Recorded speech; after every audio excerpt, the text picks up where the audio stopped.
ತಮ್ಮೆಲ್ಲರಿಗೆ ನಮಸ್ಕಾರ. Friends, I'm very happy to be here in this function, and I'm more happy because I'm in the company of two senior journalists who have the credibility after so many years of journalism also. Because today, either it in public life, politics or media or any walk of life, credibility is the casualty. We are fortunate to have two important senior journalists, Sri Sekharji Guptaji and Sri Sachidananda Murthy also, who have excelled in journalism and who are even now are practicing journalists. We should really draw inspiration from them. I'm also happy to be here because this is an important workshop for the communicators. When the Chief Minister of Karnataka, Sri Siddaramaiah ji, wrote to me about this conference, I thought for a while, because Parliament is in session, but I have some liking for the state, Karnataka, which has taken care of me for long, so I thought I should come here. Even at the cost of incurring the displeasure of my Prime Minister, because Parliament is in session. Parliament is on, but we don't know whether work is on or not. But Parliament is on. You are all aware of it. Even the Honorable President yesterday has expressed his anguish. And one day before that, Sri Lal Krishna Advani ji also has expressed his anguish about the present state of affairs in Parliament. I am not going to use this occasion to criticize anybody. That's not the purpose also. I took a chance thinking it will be business as usual. I don't know what is going to happen at 11 o'clock. The session might have started. This workshop is a very useful workshop. And I appreciate the efforts of the Karnataka government, the Chief Minister, and my friend Sri Roshan Beg, who came out with this idea of this workshop, because this workshop enables all of us to equip with new ideas, new technologies, best practices, and best guidance also. Throughout the life, I always believe that everyone has to learn, including ministers. We have to learn, not yearn.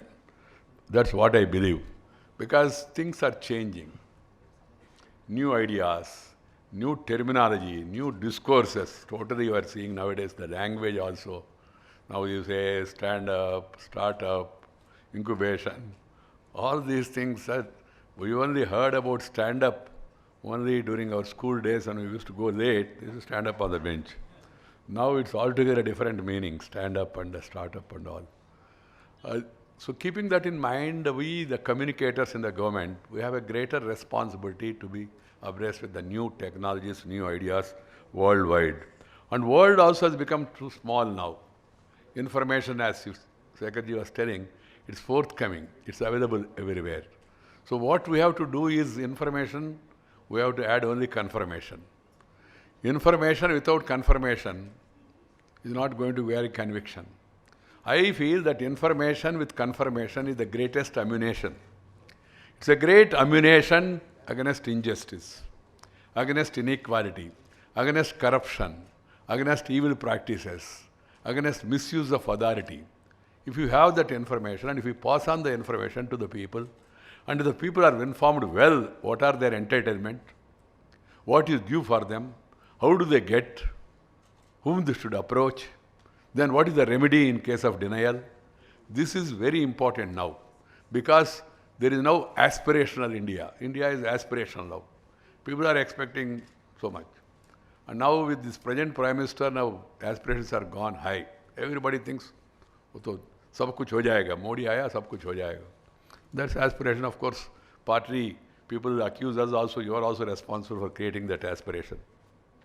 I don't want to quarrel with them, but the fact of the matter is this young India, it is very aspirational. And even the various sections of the social strata, they also have aspiration. They also want to be part of this developmental story. they also want to get their share, their pie. So, how to involve them in this developmental story? That is also important, because I am addressing to the communicators from the government side, not the normal journalists. You are not ordinary reporters. You are, though you still report, and we support you also, the government. But the point is, what is essential and what is required is to see that the information without dilution reaches the people. You, in the recent past, the newspapers also have developed a new habit, new virus that try to mix up information, news and views together.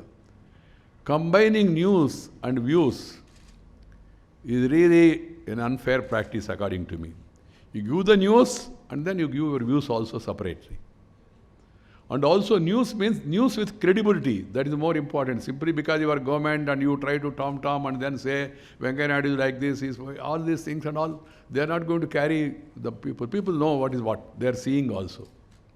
They are seeing, and seeing is believing now.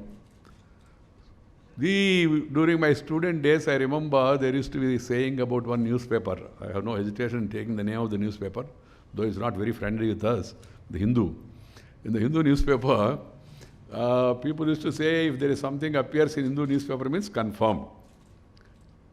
I asked my seniors, how you say it? They say, sir, if somebody in your town dies, some senior man, the correspondent will come, visit the home, and see the pulse of the person, and then only declares he is dead, and then he reports. Then only he reports. That's why Hindu is credible. That is the impression. So today, everyone has to really keep in mind the credibility of the news. That is an important factor now. So tomorrow I am having the State Information Ministers Conference in Delhi, organized by my ministry. And also, it seems to be coincidence, the state is organizing it today, tomorrow I am organizing at the center. The importance of integrated communication indeed is very good sign. Now let me start with the basic question. Why do the governments communicate? I leave it to you. Think about it. Public communication is not a mere public relations PR exercise. It is a catalyst for socio-economic change also. It is not just messaging the egos of media persons. It is empowering the people with the necessary information which would in turn make a difference to their lives. Media is a vehicle of delivery and as such is very important. Your information should make a difference to the life of the ordinary people. And that particularly when you are communicating something about government. And unfortunately in the recent another trend also has come. I would like to share with you people through this forum that development is not a news. Destruction is becoming a news. In fact, the headline should be development. Destruction should be sideline. But destruction is becoming mainline and development is becoming sideline. I, as a youngster, used to speak very aggressively in assembly and also used to get some headlines also. When I went to parliament one day, some 19 years back, I studied on a subject which was due for discussion next day about agriculture. I made a hard study and went to parliament and spoke for 52 minutes in parliament. Everybody complimented me, Swaminathan, MS Swaminathan ji, Sharad Pawar ji, the other party people, different party people, they all came to me and showed me very, very good speech. Next day, I could not find any mention in any newspaper. Only one newspaper said Mr. Naidu spoke very extensively on agriculture. That's all. I asked them, what is this? They said, sir, you made a constructive speech, fine. Construction is not a news. Destruction is a news. Obstruction is a news. You go to the well of the house, then it becomes a news. If your well within your this thing on your subject, no news. This trend has to be changed. So there is a famous quote by Sri C.R. Chakravarti Rajagopalachari. If you are not well on the facts, go to the well of the house. That is done by many people, including all party people, sometimes our people also. we have to really search our souls after the 69 years of independence. Are we doing justice to the people? We are an independent country. We are not ruled by foreigners. We have our own government. And then 69 years, see the growth that is taking place across the globe, and what is India's story? Why are we lagging? Keeping that in mind, the focus of the lawmakers, the focus of the communicators, the focus of the rulers should be more on development and more on constructive side rather than focusing more on destructive side. One. Secondly, going by the requirements, we have to be good professionals with a mix of mastery of information, ability to add value and present it in a story format also. Otherwise, it will not be interesting. The role of communication in the governance process will only become more, not less, crucial in the times to come. All governments in future would communicate more and more with the people, and that too directly.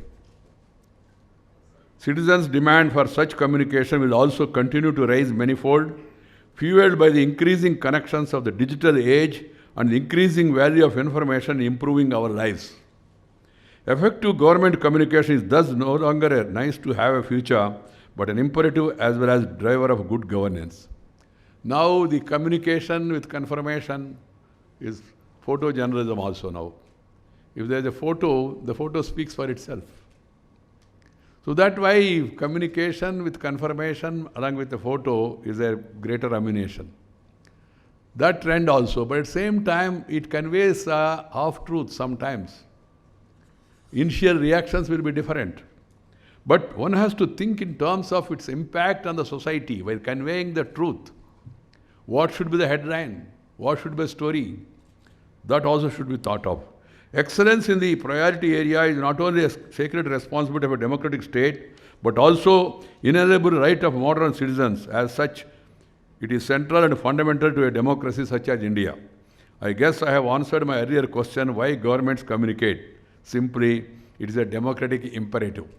It is our duty to communicate. It is duty to inform the people. It seems from the point of view of the principal agent perspective, the principal is the citizen.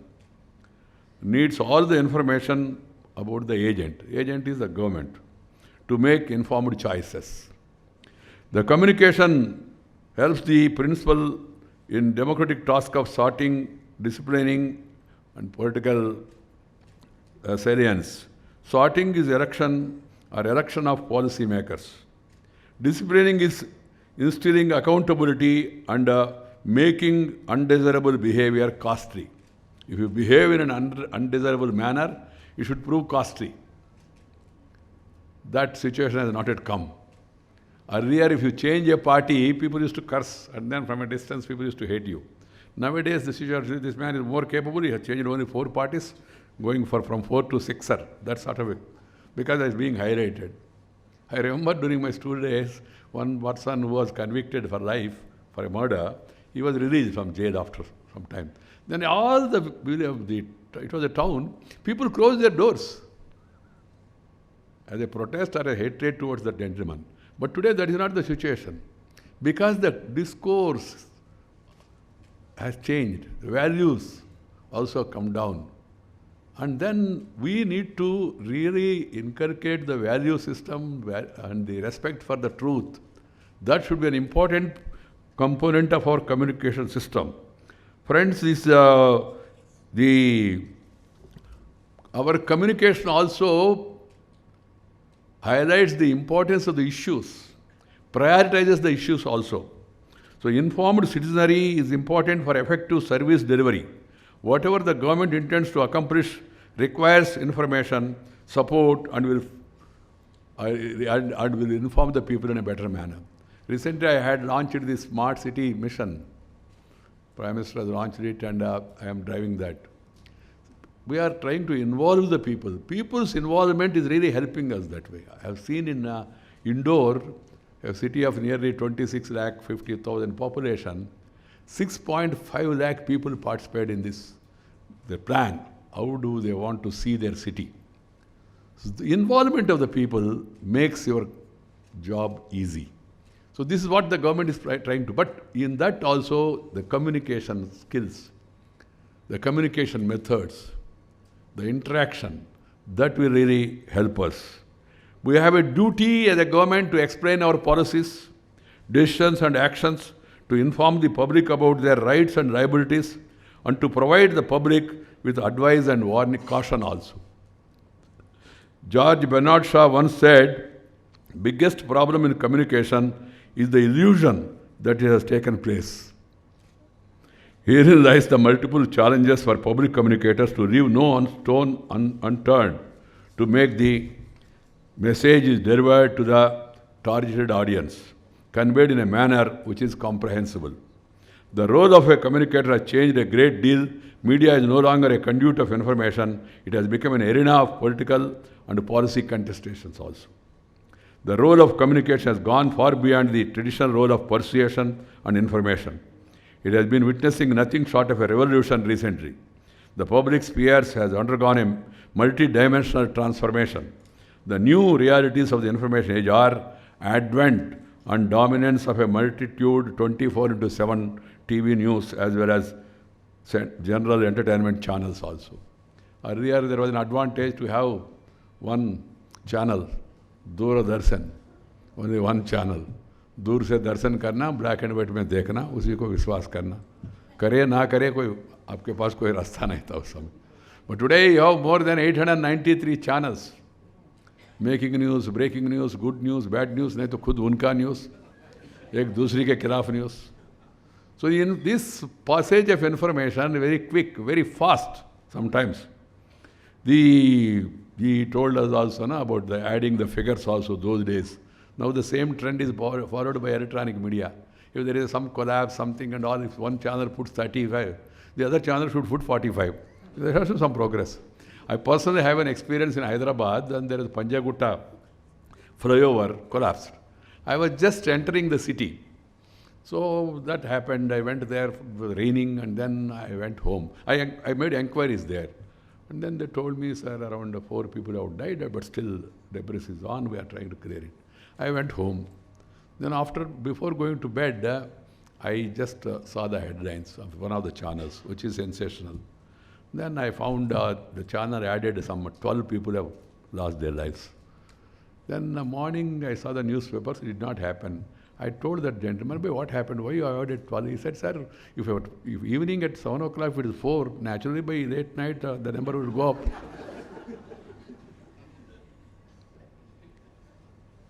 See, that is the trend now, unfortunately. But we have to live with that now. The continued vibrant growth of the print media. Some people thought after the advent of electronic media, print media's importance will go. That's not the case. Print is an imprint in the mind. It has got its own value. Letters have their own value. Letters, with all this new technology, but still the letters have its own value, which has some personal touch also. The changing economics of the media industry also is another thing. Emergence and fast-paced growth of social media. There is an important development in the communication system. Expanded the role of civil society, citizens' consciousness and activism also is one of the reasons for the growth of this. Increasing adoption of technologies such as mobile and internet. Now everybody is getting used to that. Increasing urbanization, rural-urban migration and rural-urbanization also is happening. Now it has become a trend. People leaving rural areas and coming to urban areas. Even I moved from rural development to urban development. Now earlier I was rural development minister. A rapidly growing and aspirational youth population, increasing editorialization of news also. That is also another important factor. The new information age is thus characterized by the following trends. What are they? Exponent increase in volume, velocity, and variety of data and information. 2. Every connected person is now public broadcaster.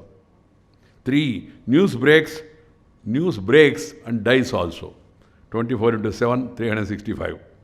Then yet often it is not news that breaks thanks to the almost pervasive editorialization of news. Communicators are trying to cut down on middlemen. There is an increasing disintermediation of the communication facilitated by the social media. It's so fast. By the time I call my people, my secretary, and then PIB person, and then inform him, the information goes out, and by the time the counter might have started, or some speculation might have started also. That is what is happening in the social media. Initially, as the secretary was telling, I was also reluctant till the Prime Minister really told all of us and all. I was not in my cell phone. So I never learned how to use cell phone also in an effective manner. Even I don't know how to change the channels of the television. I leave it to my granddaughter or my PA and all. They used to do all those things. But recently, the advent of social media is so, this thing in the country, you cannot live by ignoring social media because you will be ignored. You can only ignore it at the cost of you being ignored. And it has become a powerful tool of communication, sometimes miscommunication also. But at the same time, that is a powerful tool. It's both a challenge and also you can convert it into an opportunity. You are seeing how the Prime Minister of the country is communicating with the world and across the globe. Friends, the democratization of communication has made fundamental shifts in the size, scope, and nature of both supply and demand for government communication. Both supply and demand government communication will continue to increase in future also. In spite of all this, people will be waiting to hear from the government also. In this scenario, government communication has to be confront and embrace the following new imperatives. Presentation becomes more important than before. If content is king, context is God. This is again another trend. More important to be first with correct information and right narratives. Everybody is trying to be first, okay, but with correct narratives. More important to continue converse with all stakeholders. Need to utilize all available channels of communication. Whatever means of communication are there, we need to use them. You cannot confine to only one communication. It is argued that the core issue facing the government communication in India today, not magazine, India today, is the treatment of communication as a peripheral function. This is manifested in the absence of a separate budget, I realize. Inadequate emphasis given to communication in designing policy, communication inputs are not systematically sought before and during policy formulation. Inadequate understanding and application among the policy makers of the importance of communication thereby results in suboptimal policies, ineffective, incoherent episodes, and ad hoc communication of policies, inadequate citizen acceptance, support and participation in policies, and failures in policy implementation. If the public are not willing to participate, no program will succeed. This has been my experience also. That's why the government of the day believes in involving people more and more, whether it is Swachh Bharat, because on the occasion of Swachh Bharat, Prime Minister told me, Venkaiah ji, सरकारी कार्यक्रम नहीं बनाना चाहिए. मैंने सुना. उन्होंने कहा ये राजनीतिक कार्यक्रम का रूप नहीं देना चाहिए. मैंने सुना, मेरे मन में आश्चर्य हो रहे थे, सरकारी कार्यक्रम नहीं, राजनीतिक नहीं तो क्या है? उन्होंने कहा इसको एक जन आंदोलन बनाना चाहिए. You make it a people's movement, involve all. Then I try to talk to media, try to talk saints, spiritual gurus, then I spoke to sportsmen, then I spoke to industry, film, all. Amitabh ji has come forward to give us this thing, then our great cricketers also. Everybody was coming forward, and now it is becoming a people's movement. And earlier the mood was, of course, because we created that mindset, we politicians of all hues, that सब काम सरकार करेगा, हम बेकार बैठे तो चलेगा. अभी चलेगा नहीं. Now the situation has changed. So we have to involve the people in the development story of the country. To my mind, the solution lies in whole of government communication strategy in line with overall governance goals of government. The policy should provide for interstate, interministerial, coherent, complementary communication projects. You say something, the other ministry official says something else, which contradicts. There has to be coherence between center and state, and within the center and the state also, within the interministerial also. Organized around the themes which resonate with the different target groups of the public, not on individual schemes. Grounded in research and informed by insights. Planned, result-oriented communication campaign built-in feedback and impact assessment mechanism also. What is the impact of your communication? You must get feedback. Then only you will be able to really understand where your fault lies or where your strength lies. In fact, my ministry is coming up with a new communication policy incorporating all these aspects. In tomorrow's conference, we are going to discuss all these aspects and trying to get the feedback from the states. There is no doubt that there has to be integrated communication among the center and states and all other stakeholders. The communication arms of the central government, that is PIB, Press Information Bureau, DAVP, DEF, etc., have to work in sync with those that of the state governments also. Because the country is one, and you want development of the country. The development of the country is incomplete without the development of a state, like Karnataka or any other state. Substantial amount is spent on publicity by both states and union government to ensure the schemes reaches the beneficiary. Last 11 years, it's an interesting figure, central government spent more than 6,000 crores on advertising its schemes, policies, etc. The bulk of this amount is spent on print advertisement. Close to 55% of the total amount, 3,295 crores, was spent on print media, 38%, 2,290 crores on audio video, and while the rest 7%, 448 crores are on printed outdoor publicity.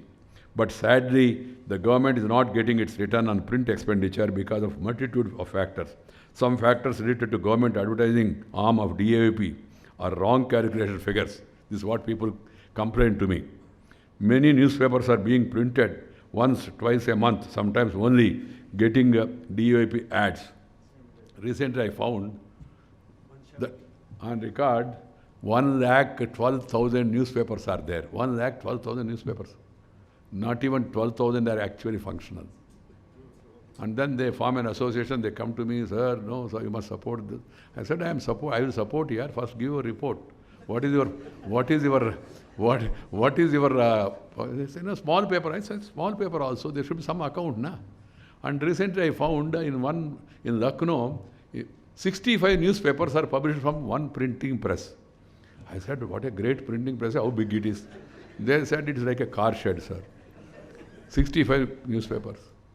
Wonderful things are happened earlier. Now we are trying our best. I told them, then, हमारे पास उतना ये नहीं है. Who will oversee all this? DMs are all busy. District magistrates, they are supposed to, but where is the time for them? Then DAVP sits in Delhi. Then PIB sits in the state capital. Then who will verify? Register of newspapers, they also sit in Delhi, have a small this thing and all. So we are evolving a mechanism. I told them, meanwhile, do one small out-of-box idea. I said, take the current meter reading of those printing press, monthly wise, and how much they are paying. That is one small idea only. Sometimes these out-of-box ideas also help. The Prime Minister was inquiring with Mr. Anant Kumar, my colleague, why this urea shortage? He said, the demand is going up. PM ne kaha, bhai, thoda figures deo. 245 metric tons of production. Demand by and large nearby, then why this shortage? Later was found that this urea is being used for other purposes by industry because urea is heavily subsidized in favor of farmers. So they are taking that subsidized urea and using it for chemical factories. So PM said, iske liye kuch upay dhoondna. Next day he came out with the idea. The idea is old, but it is not proper. The other day Jairam Ramesh told me, this is not your idea, it's our idea. I said, maybe your idea, but started implemented by our government here. What is the idea? PM said, put neem coating to the urea. I couldn't understand. What is neem coating? Say, kya hoga urea ko? Urea to white hota hai, neem mein thoda color badlega kya hai? Then afterwards, the consumption by chemical industry, they could not consume it. So I remember I became MLA in 1978 and 83. I used to always, every season, June and July, I used to stand up in the house and protest at a shortage of urea. What is this happening? Some time back, I remember in Karnataka also, that Gadag area, there was firing also on the farmers. It became a big issue. But last 2 years, no line, no queue, no waiting list, no shortage, no extra production also. The reason is this idea, small idea. So the communication based on the reality, along with the credibility, is equally important. So I am trying to now, first of all, reform my own ministry and also evolve new methods and encourage definitely small newspapers also. That's our duty. But we are trying to plug all the loopholes. The new print media policy is also in the anvil.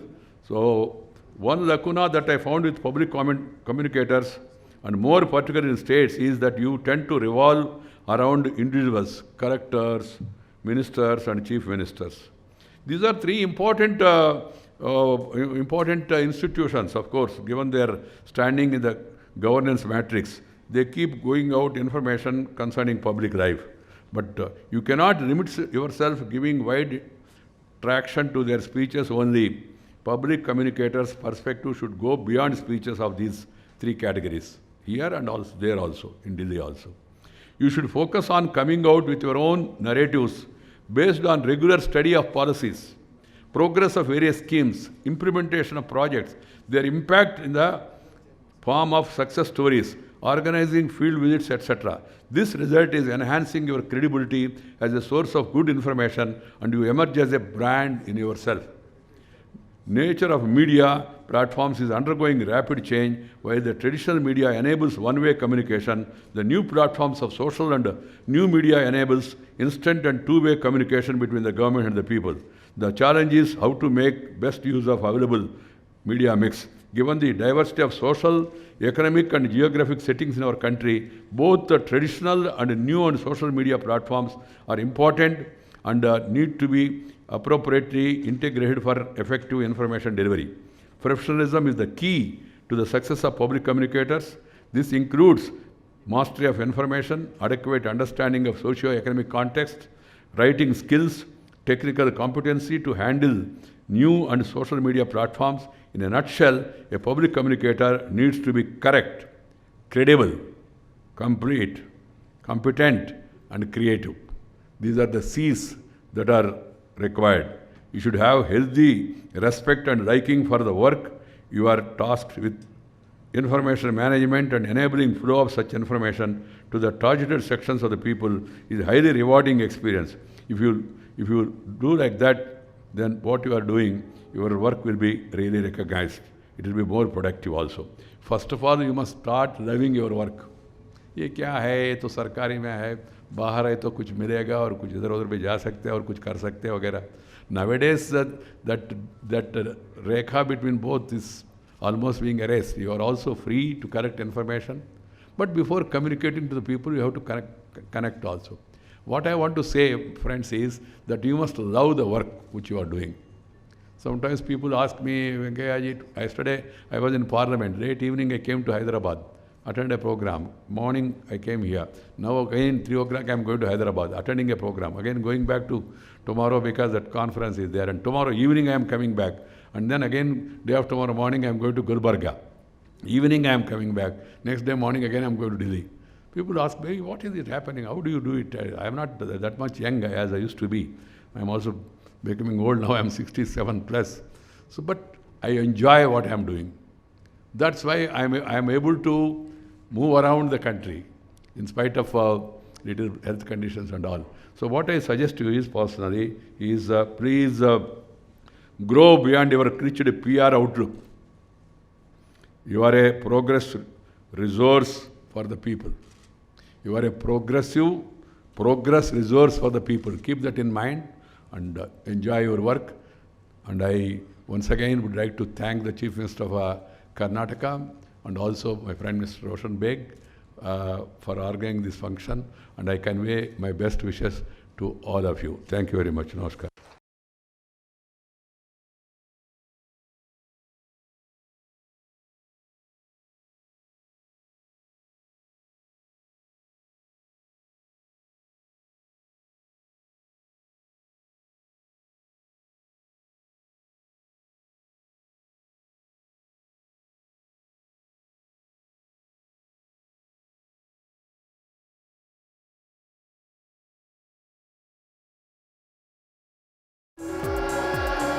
Kalinga Institute of Social Sciences KISS, world's largest residential institute and home for 25,000 tribal children, including 15,000 girls, educating from KG to PG, a unique initiative for social transformation.